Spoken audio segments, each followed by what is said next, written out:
চাকরি চুরি থেকে চাল চুরি, চাল চুরি থেকে গরু চুরি, গরু চুরি থেকে আবাস চুরি, আবাস চুরি থেকে গরু পাচার থেকে রাস্তা চুরি, সমস্ত প্রশ্ন আমরা করেছি তৃণমূল নেতাদের, শাসক নেতাদের, যাদের বিরুদ্ধে অভিযোগ উঠেছে।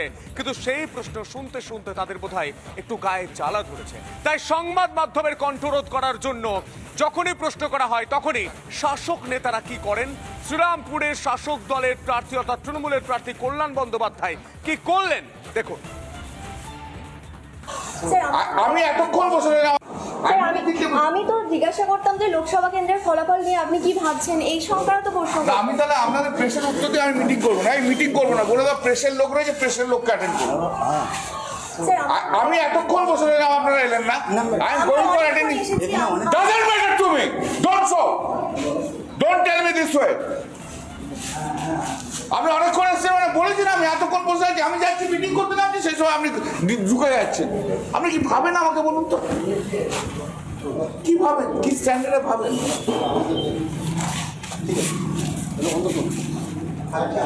রেকর্ডিং করছেন।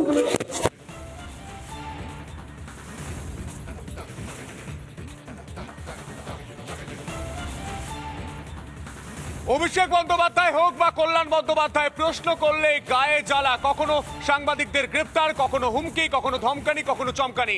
সৌগত রায় দমদমে তৃণমূলের প্রার্থী, তিনি কি করলেন দেখুন।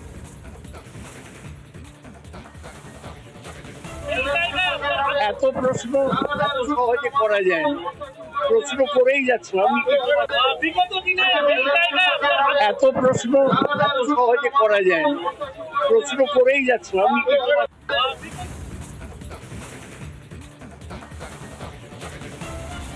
কল্যাণ বন্দ্যোপাধ্যায় এবং সৌগত রায় সংবাদ মাধ্যমের যে বাক স্বাধীনতা, সেই বাক স্বাধীনতা নিয়ে তাদের বোধহয় গায়ে জ্বালা ধরছে। কারণ প্রশ্ন করা হচ্ছে চাকরি চুরি নিয়ে, প্রশ্ন করা হচ্ছে চাল চুরি নিয়ে, প্রশ্ন করা হচ্ছে আবাসের ঘর চুরি নিয়ে, প্রশ্ন করা হচ্ছে রাস্তার যে টাকা, সেই টাকা চুরি করা নিয়ে, 100 দিনের টাকা চুরি করা নিয়ে। এই চুরির বিরুদ্ধে, দুর্নীতির বিরুদ্ধে যখনই সংবাদ মাধ্যম প্রশ্ন করে তখনই গায়ে জ্বালা ধরে এই শাসক নেতাদের। সে কল্যাণ বন্দ্যোপাধ্যায় হতে পারে, সে অভিষেক বন্দ্যোপাধ্যায় হতে পারে, কখনো সৌগত রায় হতে পারে। সংবাদ মাধ্যমের যে স্বাধীনতা, সেই স্বাধীনতায় হস্তক্ষেপ করছে রাজ্যের শাসক দল তৃণমূল। এই মুহূর্তে সেই ছবিটায় লোকসভা ভোটের আগে আরো সামনে চলে আসছে, কঙ্কালসার ছবিটা আরো সামনে আসছে যে প্রশ্ন করা চলবে না। এই যে স্টাইল, এই যে বডি ল্যাঙ্গুয়েজ, সেই ছবিটা গোটা দেশের মানুষ দেখছে যে বাংলায় হচ্ছেটা কি। সেই ছবিটা এই মুহূর্তে দেখতে পাচ্ছেন। কল্যাণ বন্দ্যোপাধ্যায় রেগে গিয়েছেন, অগ্নিশর্মা কল্যাণ বন্দ্যোপাধ্যায়, অন্যদিকে রেগে আগুন সৌগত রায়। প্রশ্ন শুনে চটে যাচ্ছেন। কেন? কারণ তাদেরকে প্রশ্ন করা হচ্ছে বুক চিতিয়ে, চোখে চোখ রেখে, যে চাল চুরি হয়েছে কেন, চাকরি চুরি হয়েছে কেন, আবাসের ঘরের টাকা কার বাড়িতে গিয়েছে, রাস্তার চুরির টাকা কার বাড়িতে গিয়েছে। এই প্রশ্নগুলো করাতেই শাসক নেতাদের অস্বস্তিতে পড়তে হচ্ছে, তাই গাত্রদাহ হচ্ছে, তাই গোটা গায়ে যেন তেলে বেগুনে চলে যাচ্ছে এই শাসক নেতারা। কখনো কল্যাণ বন্দ্যোপাধ্যায়, কখনো অভিষেক বন্দ্যোপাধ্যায়, কখনো সৌগত রায়। এই ছবি উঠে আসছে গোটা বাংলা জুড়ে। এবার তো দুই ছবি রিপাবলিক বাংলায়। আমরা আরো একবার শোনাবো কল্যাণ বন্দ্যোপাধ্যায় এবং সৌগত রায়, তারা ঠিক কি বললেন, সাংবাদিকের প্রশ্ন শুনে কি করলেন তারা দেখুন। প্রেসের লোককে অ্যাটেন্ড করবো। আমি এতক্ষণ বসে রইলাম, আপনারা এলেন না। I am going for attending, doesn't matter to me, don't tell me this way. আপনি অনেকক্ষণ এসেছেন, মানে বলেছেন আমি এতক্ষণ বসে আছি, আমি যাচ্ছি মিটিং করতে নামছি, সেই সময় আপনি ঢুকে যাচ্ছেন। আপনি কি ভাবেন আমাকে বলুন তো, কি ভাবেন, কি স্ট্যান্ডার্ডে ভাবেন? প্রেসের লোককে অ্যাটেন্ড করবো। আমি এতক্ষণ বসে রইলাম, আপনারা এত প্রশ্ন সহজে করা যায় না, প্রশ্ন করেই যাচ্ছে। আমি এত প্রশ্ন সহজে করা যায় না, প্রশ্ন করেই যাচ্ছে। আমি এত প্রশ্ন। রবীন দেব, আমরা কথা বলেছিলাম রবীন দেবের সঙ্গে, তিনি ঠিক কি বলছেন শুনবো। এটা হচ্ছে রাজনৈতিক যে দেউলিয়াপনা, তারই হচ্ছে প্রতিফলন। আজকে এখন যখন মানুষের পেটে ভাত নেই, যখন জিনিসপত্রের দাম আকাশ ছোঁয়া, বেকারি যখন চরম পর্যায়ে পৌঁছচ্ছে, মানুষের অধিকার যখন বিপন্ন হচ্ছে, ঐক্য সংহতি সম্প্রীতি এখন যখন কাঠগড়ায় দাঁড়িয়ে আছে, যখন দেশের সংবিধানের স্তম্ভগুলি আক্রান্ত হচ্ছে, সেই সময়ে এইসব মেজাজ হারানো যারা হারাবে তারাই মানুষের সামনে একেবারে বিপদের মুখে পড়বে।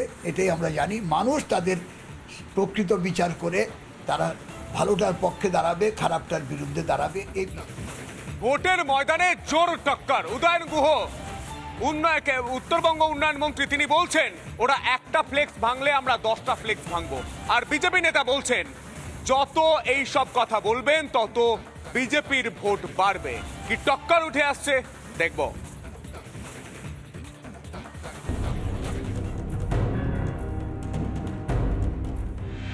ওরা একটা ফ্রেম ভাঙবে, ওদের 10টা ফ্রেম ভেঙে দিতে হবে, ওরা ঢুকিয়ে দিতে হবে। উনি যত পোস্টার ভাঙবে ভারতীয় জনতা পার্টির ভোট তত বাড়বে। জগদীশের যে ব্যানার ফ্লেক্স কাঠের ফ্রেম করে লাগিয়েছে তার অর্ধেক করে দিয়েছে ভেঙে। অর্ধেকটা শুধু জগদীশের মুখটা রয়েছে, বাকি অর্ধেক নেই। সেখানে বিজেপির পতাকা উঠছে। যে পরিমল বলছিল যে মাথা ঠান্ডা রাখতে হবে, সেখানে মাথা ঠান্ডা রাখার ব্যাপার নেই। ওরা একটা ফ্রেম ভাঙবে, ওদের 10টা ফ্রেম ভেঙে দিতে হবে, ওরা ঢুকিয়ে দিতে হবে। ওনার কথাবার্তা কোনোদিন ভালো হবে না। আমি বলবো উনি যত পোস্টার ভাঙুন, উনি যত পোস্টার ভাঙবে ভারতীয় জনতা পার্টির ভোট তত বাড়বে। সরাসরি নজর রাখার চেষ্টা করবো। কোচবিহারের তুফানগঞ্জে অগ্নিকাণ্ডের ঘটনা উঠে আসছে এই মুহূর্তে। কোচবিহারের তুফানগঞ্জে ভয়াবহ অগ্নিকাণ্ড। রানীরহাট বাজারে ভস্মীভূত 3টি দোকান। আনুমানিক রাত 2টো নাগাদ আগুন লাগে। ঘটনাস্থলে আসে দমকলের 2টি ইঞ্জিন। শর্ট সার্কিট থেকেই আগুন বলে অনুমান দমকলের। এই মুহূর্তে সেই ছবি দেখতে পাচ্ছেন রিপাবলিক বাংলায়। কোচবিহারের রানীরহাটে ভয়াবহ আগুন। কোচবিহারের তুফানগঞ্জে ভয়াবহ অগ্নিকাণ্ড। রানীরহাটে বাজারে ভস্মীভূত 3টি দোকান। আনুমানিক রাত 2টো নাগাদ আগুন লাগে। ঘটনাস্থলে আসে দমকলের 2টি ইঞ্জিন। এই মুহূর্তে সেই ছবি রিপাবলিক বাংলায়।